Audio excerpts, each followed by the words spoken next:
Greetings, voyagers. Well, it's late November. I think it's the 24th today, 2019. And Salem Harbor is almost bereft of boats. I was over at Beverly Harbor yesterday, and all the boats are out of the water in Beverly Harbor. There are no boats moored over there. There's just a few here in Salem Harbor. One lobster boat out there right now. So, want to make a quick video just to give an update. We're taking our usual morning walk. We're at Winter Island in Salem right now, one of my favorite places because it's so photogenic. It's great to live on the ocean. It really is.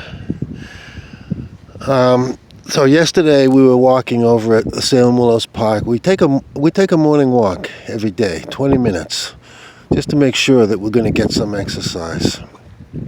And we were walking along, and I didn't know it, but there was a couple coming up behind us, walking at a faster pace than us. I didn't even know they were there, a man and a woman, until I heard this woman say, "Good morning."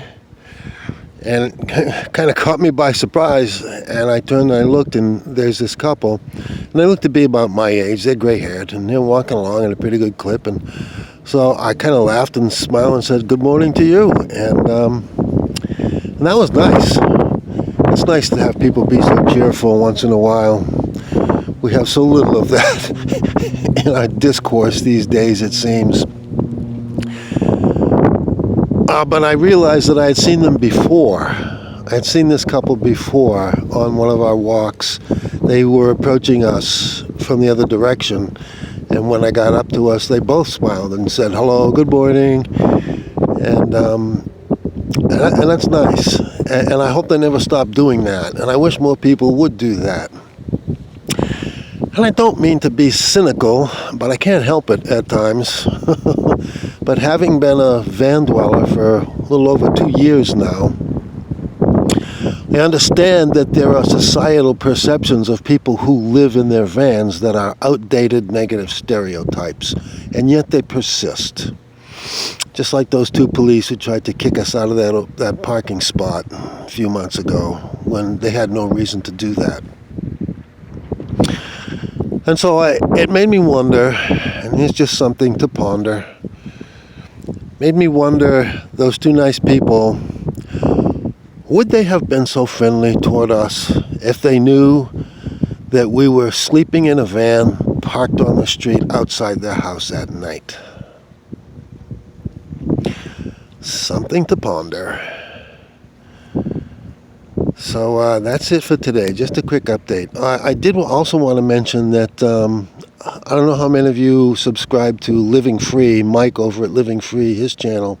He posted a video yesterday about YouTube's new policy that's going to go into effect January 1st. And it's going to require people to choose whether your video that you're posting is for public consumption or if it's intended for children.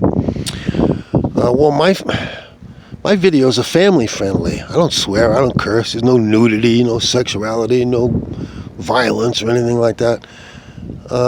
Pretty much family friendly. Some of the topics I discuss might be a little much for children, but overall it's a family friendly. But now apparently it seems, according to Mike, that if you post a video that's not classified as intended for children, and the FTC should look at it and say, well, look, there's a playground in the background, there's a swing set over there, or here's a dog, there's some bright colors.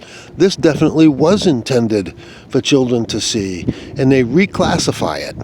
And then they can fine you $42,000. That seems a bit absurd, but hey, who knows? I remember when the FCC tried to kill Howard Stern's program on public radio, and they succeeded. So it's government interference in free speech is what it comes down to, if that's in fact what it is. And he's going to continue business as usual. Problem is, if you classify your video as intended for children. Now, I don't get ad revenue from YouTube. I don't have enough subscribers yet, so it's not an issue for me. But apparently, if your video is intended for children, you lose about 90% of your ad revenue. And you cannot post comments on videos intended for children. No comments.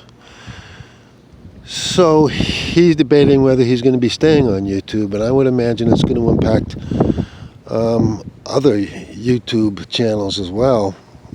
They could shut your channel down for that. So it just seems, if that's the case, I'm not exactly sure that it is. I did try to do some research on it last night. But it would seem like some bureaucrat sitting in an office in Washington, D.C. could look at your video and say, hey, I see things in there that children would like, so this is intended for children. He didn't register it as intended for children, so he's in violation. Let's slap him with a huge fine and shut his channel down. I mean, that just seems arbitrary and capricious.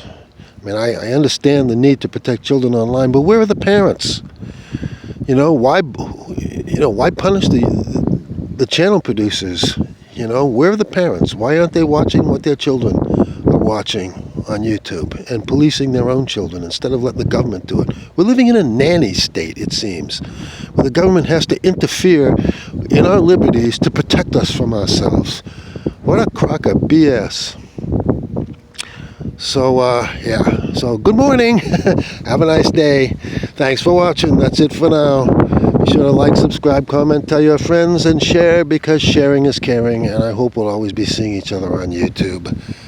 Peace and out.